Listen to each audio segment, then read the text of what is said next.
Graça e paz, queridos. Vamos lá, vamos começar a nossa aula desse monumental profeta que é Jeremias.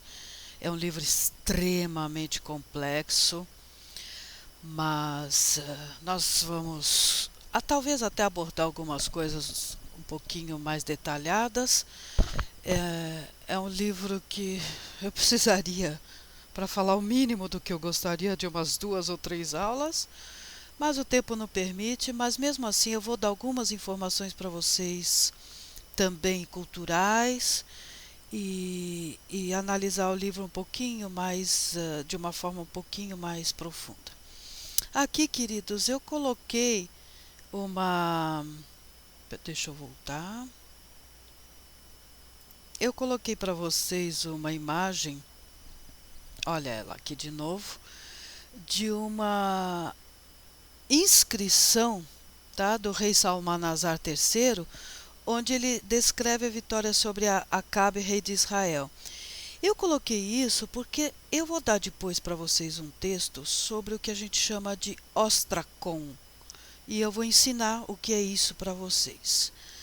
Aqui no caso vocês veem que é uma pedra, vocês observem muito assim cada sinalzinho. Esse alfabeto é um paleo-hebraico, não é o hebraico que a gente conhece hoje, tá? Mas vocês têm aí uma visão assim, só por curiosidade. É um slide só já para preparar e aguçar a curiosidade de vocês para o que vem depois, certo? Muito bem.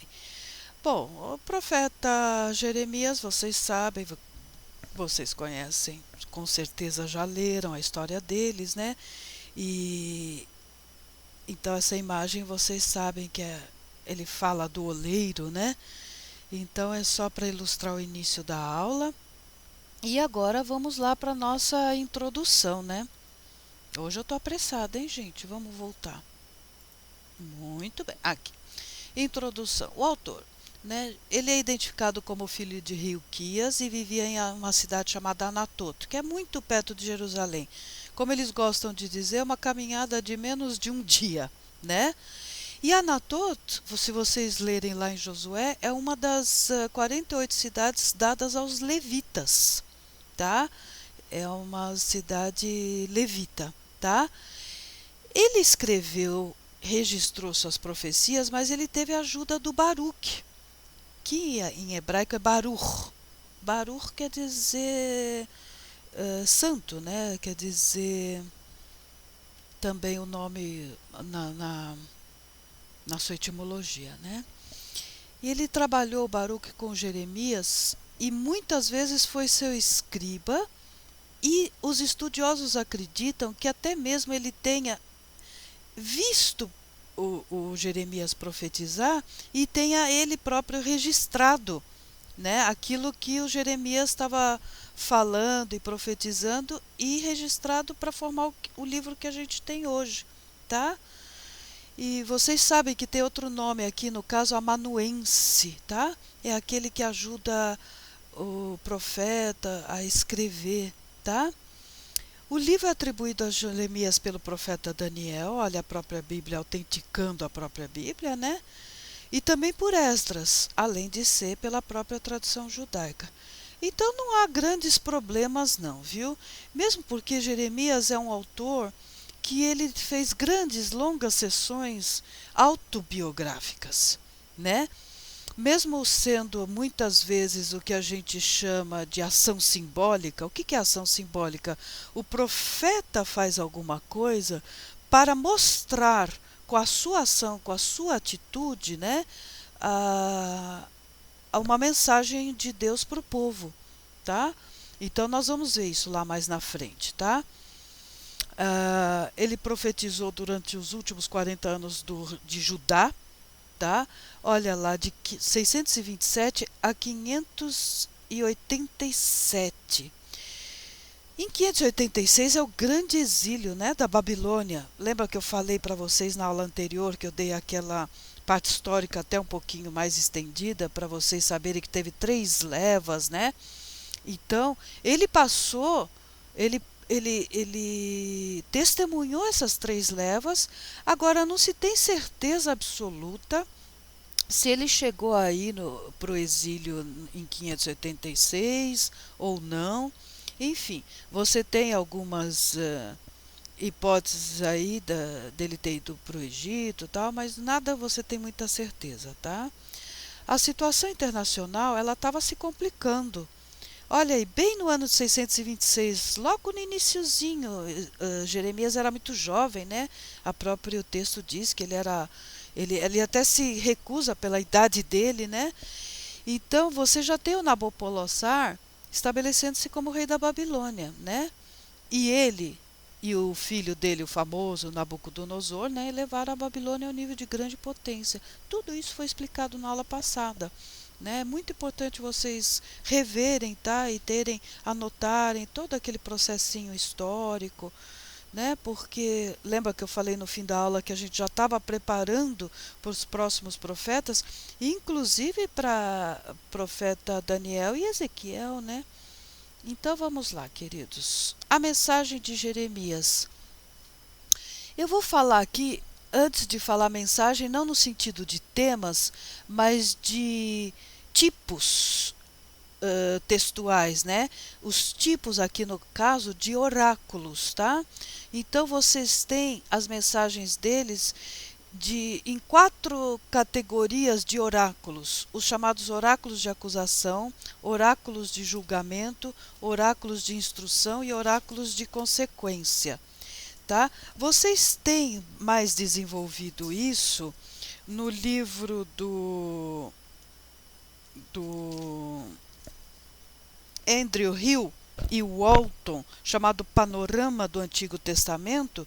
Se vocês forem lá nas páginas 472 a 473, vocês vão ver essa parte da questão das categorias de oráculos, né?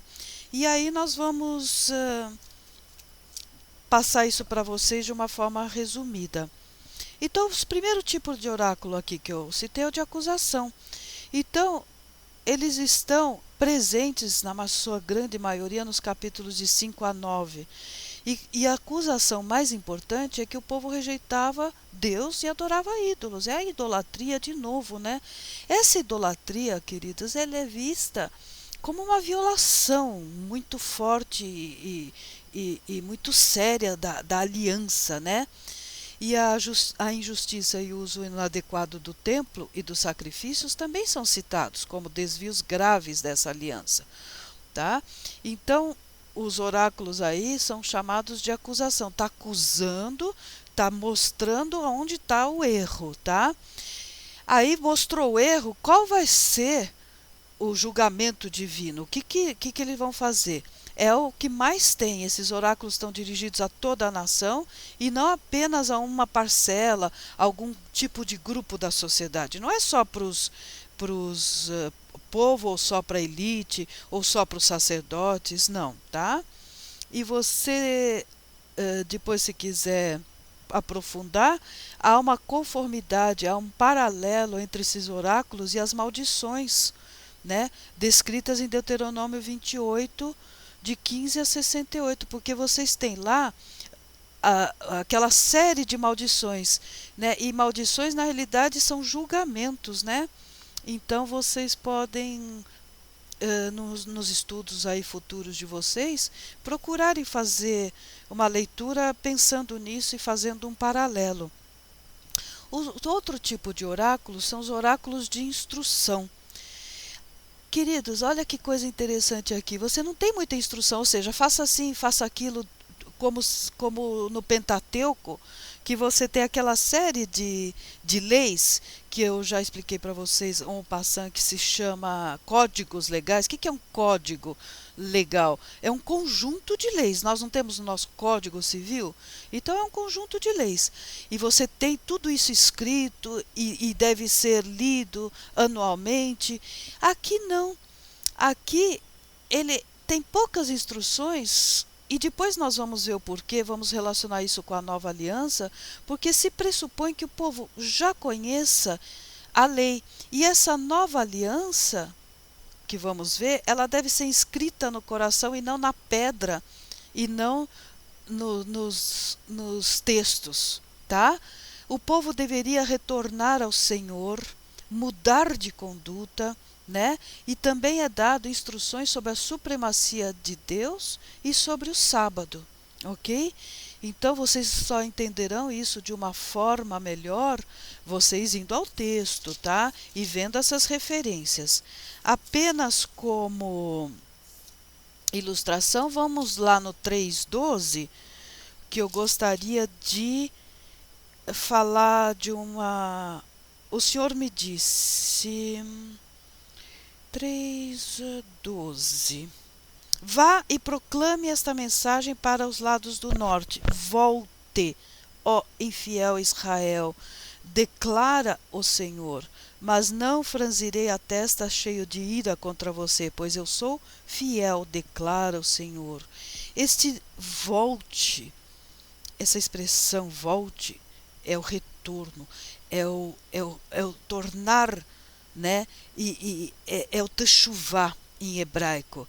Existem inclusive estudos sobre essa raiz que é retornar, e muitas vezes ela é aplicada ao judaísmo mais moderno, que é o retorno dos judeus que se afastaram, retorno para o judaísmo e para as práticas judaicas, dos judeus que se afastaram ou se perderam por questões de assimilação e cultura. Por exemplo, muitos judeus que vieram da Europa e casaram-se com brasileiros, agora, para alguns deles, há um movimento de retorno, de teshuvá, de retornar ao judaísmo, de retornar às suas práticas religiosas. Então, essa palavra, esse volte, ela é objeto de muito estudo, não só no período bíblico, como posterior. É um retorno às origens, né? Mas aqui é o retorno à lei, porque essa lei tem que estar escrita no teu coração. Não adianta ela estar no papel e estar na pedra e você não seguir a lei, né? E o último tipo é o tipo chamado de oráculos de consequências. O nome já diz tudo, né? Eles estão inseridos no livro da consolação. Olha que interessante. Então ele está já ligado a uma coisa de promessa, de apoio, né? E você vê lá em Jeremias 29:11, Jeremias 29:11, né? Eu vou ler do 10 só para não ficar muito fora, tá? Assim diz o Senhor: quando se completarem os 70 anos da Babilônia, eu cumprirei a minha promessa em favor de vocês, de trazê-los de volta, ó a palavra aí de novo, né? Para este lugar, porque eu que conheço os planos que tenho para vocês. Se ele tem planos, alguma coisa vai acontecer em função das promessas deles, das instruções, são as consequências. Eu tenho plano, eu conheço os planos que tenho para vocês, diz o Senhor. E quais são? Planos de fazê-los prosperar e de não causar dano. Planos de dar a vocês esperança e um futuro, tá? Então vocês não têm como entender isso sem ler esse versículo, tá? E a questão da própria nova aliança, né, gente? Nós vamos falar, tem um slide que vai falar um pouquinho mais da nova aliança, então eu vou, em relação à nova aliança, eu vou parar, não vou falar muito agora, tá? Olha, Jerusalém seria reconstruída, o povo retornaria a Deus. Ao retorno, o retorno. O retorno é um dos grandes temas. Eu não pus lá como um dos grandes temas, mas estou falando agora porque é muito interessante essa raiz, né? Em hebraico, ela é muito recorrente no livro de Jeremias, tá? O povo retornaria a Deus e um rei descendente de Davi estaria no governo. Isso é muito profundo, né, gente, para nós cristãos, e a gente sabe o que quer dizer isso, ok? Então, queridos, a estrutura. Vamos lá. Eu vou parar um pouco nesse slide. Eu não escrevi tudo porque fica muito pesado, muita coisa. Mas vão aí, olha, como que eu vou fazer nesse slide? Prestem atenção. Vocês Qualquer coisa vocês podem ir parando, anotando as minhas observações. Eu vou ler para vocês em cada parte alguma coisa para aprofundar cada uma dessas divisões, alguma observação. E ela vai ser dada a partir do livro Descobrindo o Antigo Testamento do Arnold, tá? Então, quando eu disser vou ler, então não são palavras minhas, são palavras que eu estou lendo deste livro, mas que eu achei interessante a gente aprofundar isso. O chamado de Jeremias, que é a primeira parte da estrutura do livro, né? Você vê que Jeremias de 1 a 3, estou lendo agora, nos lembra que Deus chamou o profeta em um determinado tempo e lugar. O Senhor chamou Jeremias da forma clara e direta. E ele diz, antes que eu te formasse no ventre materno, eu te conheci, e antes que saísse da sua mãe, eu te consagrei e te constituí profeta às nações. Olha que coisa interessante, gente. Vou ler mais um trechinho. Os verbos dão ênfase à forma soberana como Deus preparou Jeremias para o serviço profético, né? Quando eu dei aquela primeira aula para vocês, eu não lembro se eu enfatizei que a questão de ser profeta não é uma escolha, né, gente? É uma imposição.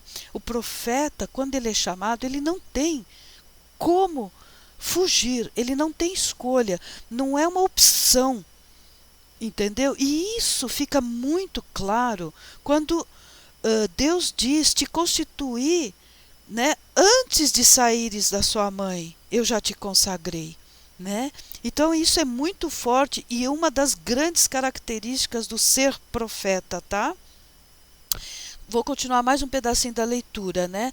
Deus consagrou Jeremias antes de seu nascimento e Deus constituiu Jeremias um profeta. Deus havia planejado o ministério de Jeremias muito tempo antes do profeta nascer, tá? Então isso é extraordinário, é uma coisa que vocês têm que ter em mente quando lê esses versículos de 1 a 3 do capítulo 1, tá bom? Então Agora, a segunda parte, dentro do autor que eu peguei essa divisão, que é o Walton, no Panorama do Antigo Testamento, se vocês pegarem outros livros, vão ter divisões ou estruturas de forma diferente, tá, gente? Por exemplo, aqui ele considera livro 1, livro 2, livro 3. É só uma divisão, é só um nome. Por que ele colocou livro 1, 2 e 3? Porque ele entendeu que há um interlúdio biográfico. O que é interlúdio? Eu já falei isso para vocês. É uma coisa que se coloca entre outras duas principais. Você tem, por exemplo, numa música, você tem um interlúdio. É um pedaço de música que vai ser colocado entre duas partes principais de um concerto, por exemplo, tá? Então aqui você tem na visão, e eu gostei muito dessa divisão do Walton, Andrew Hill e Walton, eu gostei muito dessa percepção desse interlúdio biográfico, porque essa parte biográfica ela é importantíssima para entender a mensagem do profeta, e é nela que está a maior parte das ações que a gente chama de ações simbólicas, a compra do terreno, uma série de coisas que a gente pode depois até eventualmente comentar se der tempo, senão ela vai ficar muito longa e vocês não vão mais querer me ouvir. Mas brincadeiras à parte, tá? Então vamos lá. No livro 1, o que eu separei para ler para vocês sobre os oráculos de Jeremias, né? Aqui, vamos lá. No livro 1, eu separei um trecho em que vai falar especificamente dos capítulos 11 a 20, que é Jeremias entrando em conflito com o povo e com Deus. Jeremias de 11 a 20, vejam, vocês perceberam que dentro do livro 1 eu recortei um pedaço para comentar, porque não dá tempo da gente comentar tudo, tá, queridos?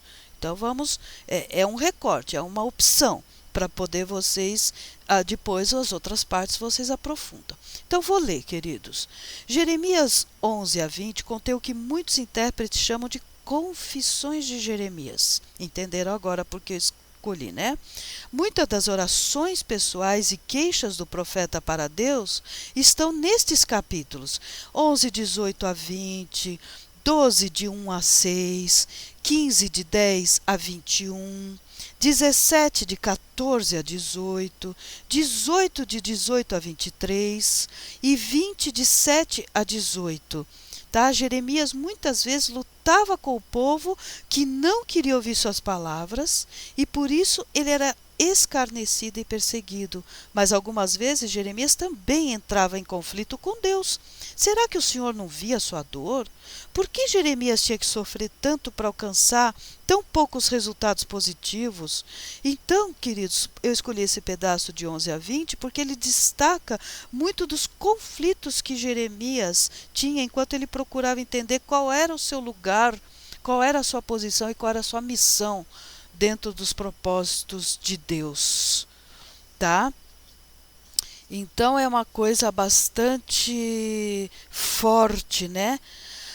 Muito bem. Esta é a parte 3, que o autor que eu segui chama de interlúdio biográfico, que são de 1 a 26, de 26 a 29, né?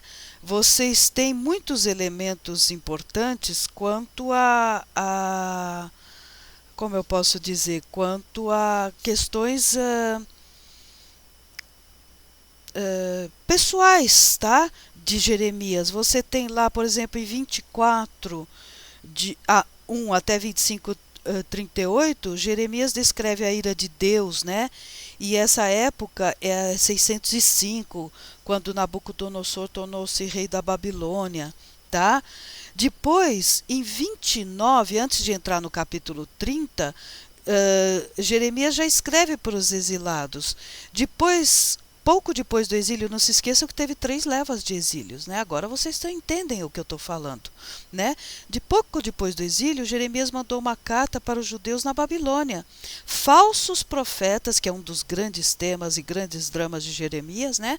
Estavam de fato assegurando o povo de que o exílio logo estaria terminado. Mas Jeremias pediu ao povo que construísse casas, plantassem jardins, criassem famílias e orassem pelo bem da Babilônia, pois eles não voltariam tão logo.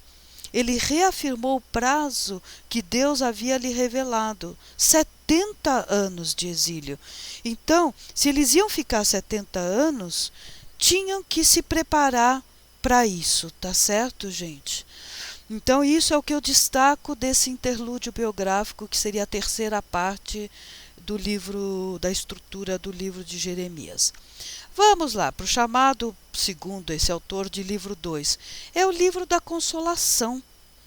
Tem autores que jogam o livro da consolação, inclusive até o capítulo 33, 26, tá? E outros encaixam o capítulo 32 e 33, como vocês podem ver, nesse segundo interlúdio biográfico, tá? Mas eu vou seguir o 30 a 31 como livro do consolo, tá? Eu vou ler aqui um pedacinho só para a gente entender essa expressão. Estudiosos da Bíblia referem-se a Jeremias 30, 31 como livro do consolo, em outros inclusive de 30 a 33, tá, gente? Como livro do consolo ou da consolação. As profecias de Jeremias muitas vezes continham palavras fortes contra o povo de Deus que vivia em pecado. Parecia que Deus havia desistido de Judá, mas aí vem, o livro do consolo proclamava uma mensagem emocionante. Deus não havia abandonado seu povo. Um glorioso futuro viria após seu julgamento, tá? Então é o que eu destaco dessa parte da estrutura, tá? E aí depois você tem o segundo interlúdio biográfico, que alguns ainda incluem no livro do consolo, mas eu acho que é muito interessante a gente perceber como uma parte biográfica, porque é onde você tem a descrição no 32 da compra da terra de Jeremias. Durante o cerco de Nabucodonosor, em torno de Jerusalém, Jeremias recebeu um pedido estranho. Hananael, um primo do profeta, estava vendendo um campo e o Senhor instruiu Jeremias a comprar aquela terra. Jeremias obedeceu, mas se perguntou: o que será que Deus tem em mente, né? E durante 40 anos Jeremias havia proclamado a queda de Jerusalém para os babilônios. Por que então Deus estava ordenando que ele comprasse uma terra se os babilônios iam tomar conta daquele território todo, né? Seria um desperdício de dinheiro, pois logo a Babilônia seria dona de tudo. O que será que o Senhor havia mudado de ideia em relação à calamidade? Será que não haveria essa calamidade? Enfim, então são questionamentos que o profeta coloca nesse capítulo, né? E ele obedece e tem a questão depois do retorno e da posse da terra, né? Então, o fundo é isso, que um dia a terra de Judá voltaria a ter valor. Isso era a mensagem. E o povo de Deus retornaria e tomaria a posse dela. Então você tem aqui uma coisa bastante interessante, essa compra, né? Ela é uma ação simbólica. Então foi uma ação que Deus mandou que Jeremias executasse para o quê? Mostrar para o povo que um dia haveria o retorno. Olha o Teshuvá de novo, retorno, né? E que essa terra voltaria a ser valorizada. Entenderam? Então é muito interessante isso, viu, gente? Tá? E no capítulo 33 você tem as grandes obras futuras de Deus, né? Ok. Aí você continua lá até o capítulo 45, tá? É muito espaço, né? Mas muitos capítulos, mas vocês lendo lá, vocês vão entender uma série de coisas e por que é considerado autobiográfico. E aí, depois desse interlúdio, vem o livro 3, que são os oráculos contra as nações. Então vamos lá, vamos destrinchar só um pouquinho isso.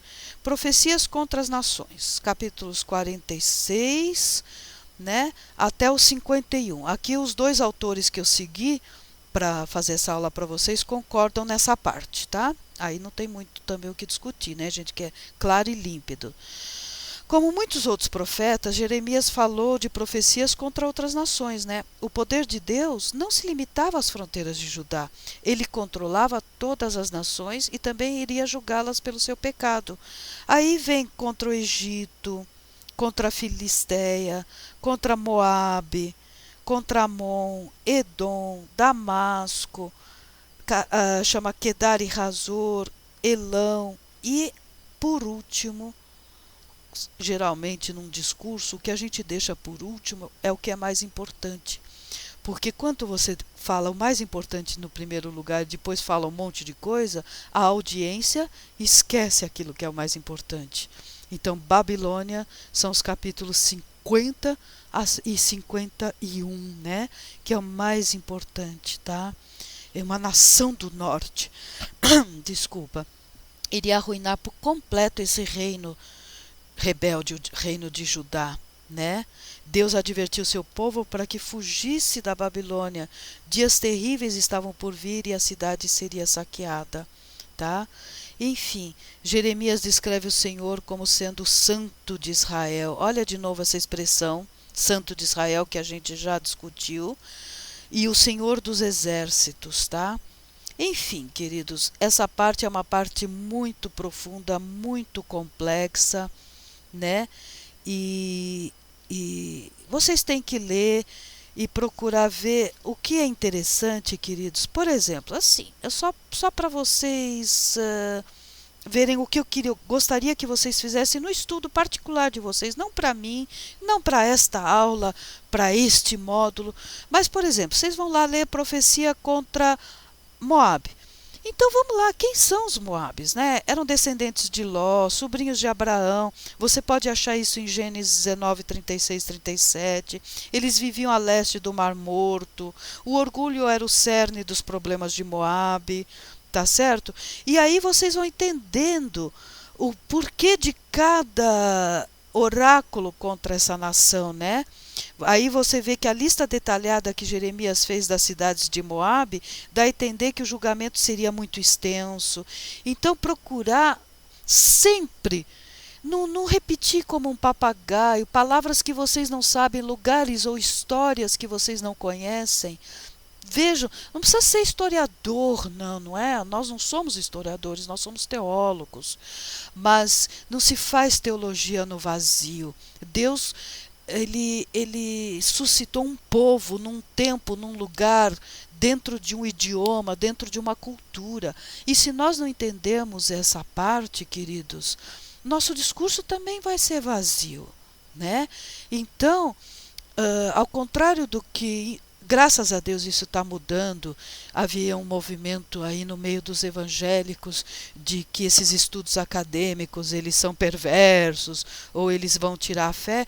Pelo contrário, foi o estudo acadêmico que me levou para a fé. Então, eu quero que vocês tenham isso em mente e cada vez mais, dentro, claro, do limite do tempo, todos trabalhamos, todos temos, né? Mas eu quero que cada vez mais vocês, sempre que puder, viu uma palavra, viu um lugar, vai no mapa, procura, vê uma historinha, quem é esse cara, o que que ele fez, quando não for personagem bíblico, que a gente tem uma tendência, né, a conhecer muito bem os personagens bíblicos, mas os que atuaram junto. Por quê? Tem sempre um motivo. Não tem uma palavra na Bíblia, queridos, uma vírgula, que não tenha uma intenção. Que não tenha uma intenção. Lembra que eu falei quando o profeta diz que até a quarta geração e chega lá no rei, a intenção, então por isso que eu acho que ele se refere realmente ao rei e não a um personagem qualquer desconhecido, né?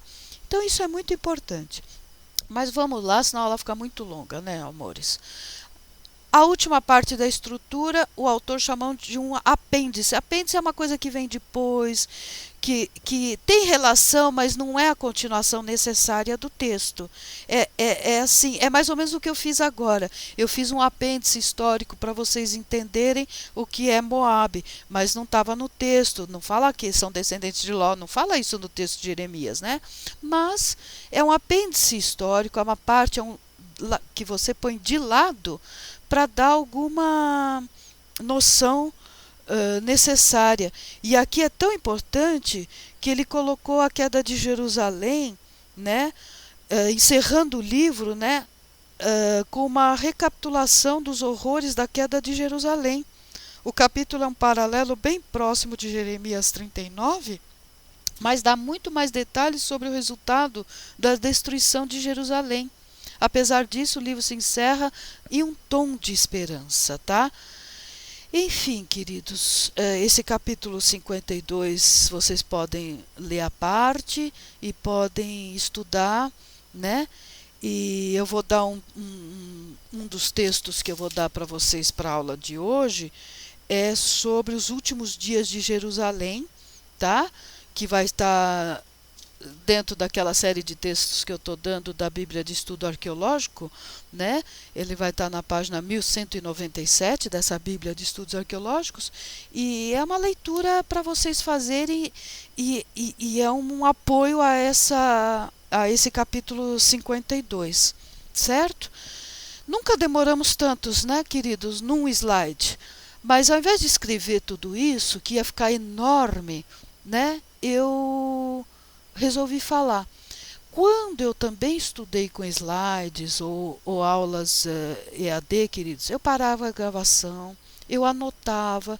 Então, qualquer coisa vocês voltem para o início do slide, vão anotando o que eu falei e vão, né, porque pode ser o objeto, não só porque pode ser objeto de prova. Eu acho isso tão pequeno e tão mesquinho dizer, estuda porque vai cair na prova. Não, estuda porque é para o teu conhecimento, para o teu crescimento espiritual, tá bom? Então vamos agora para uma parte mais... Vamos lá, os temas.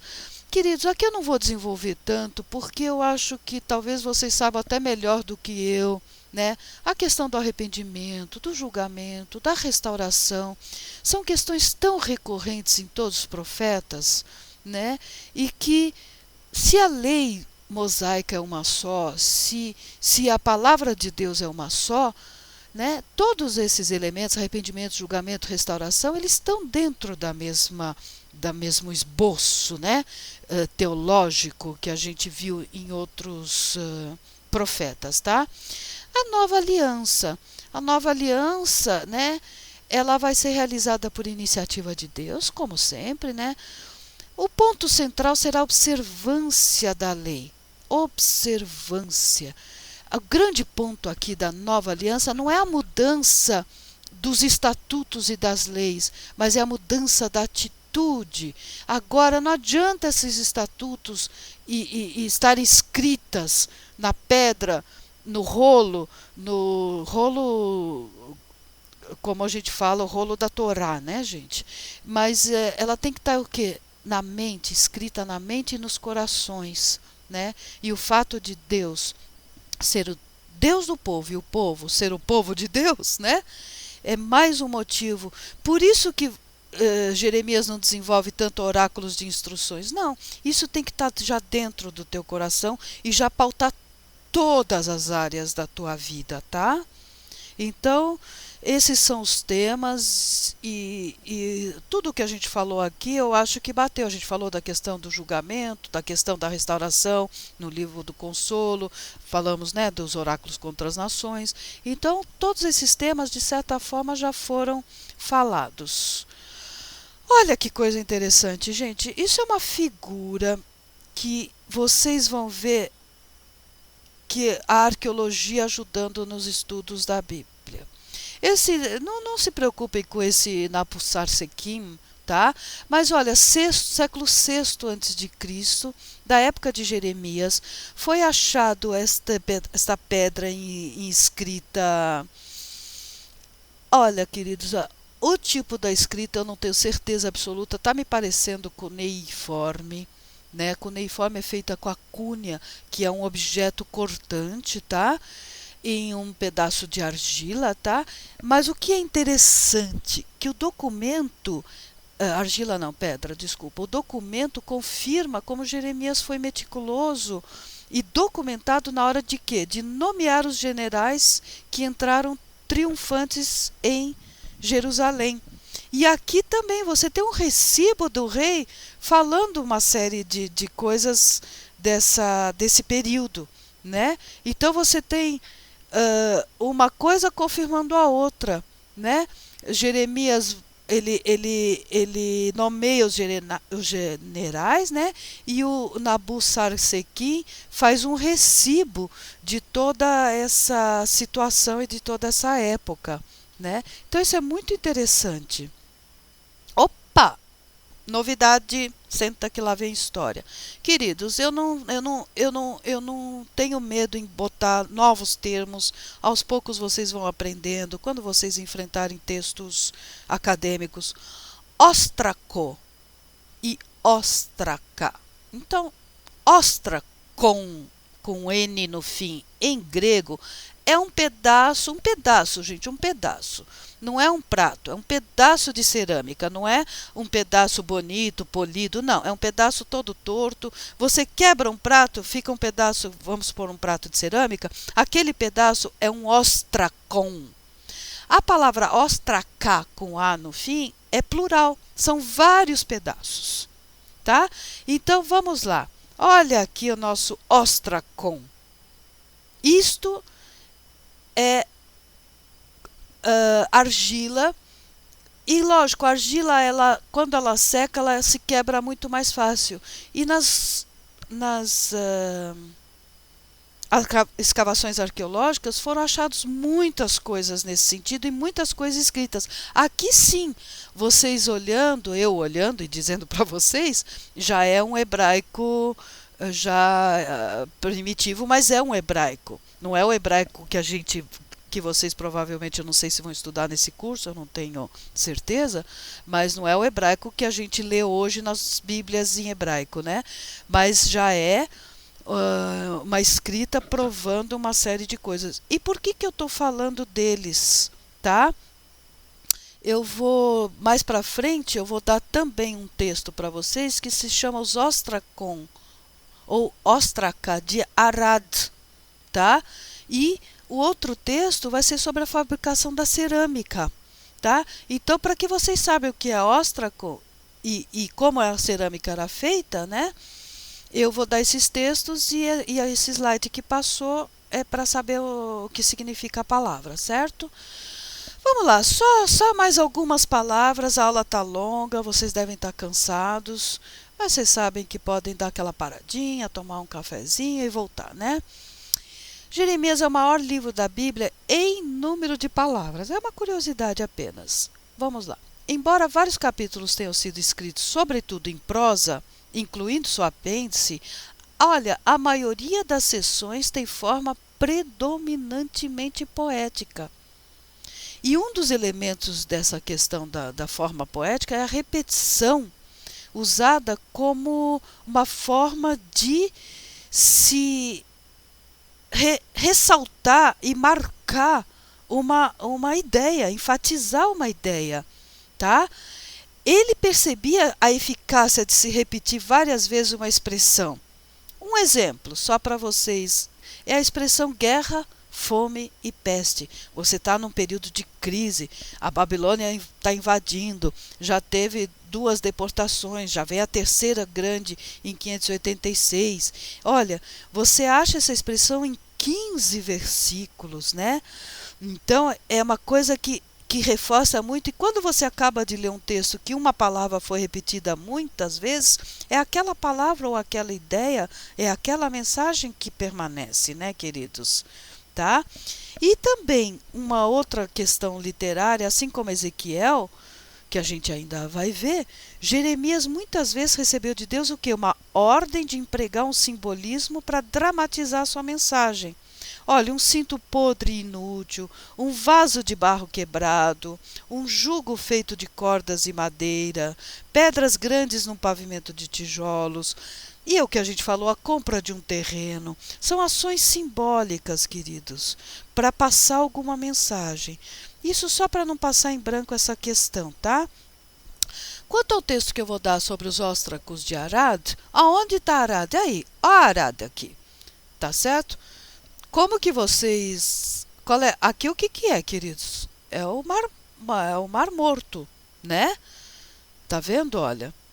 Então, vocês têm aqui bem perto, já quase... É no Sinai já. Tá bem embaixo, tá bom?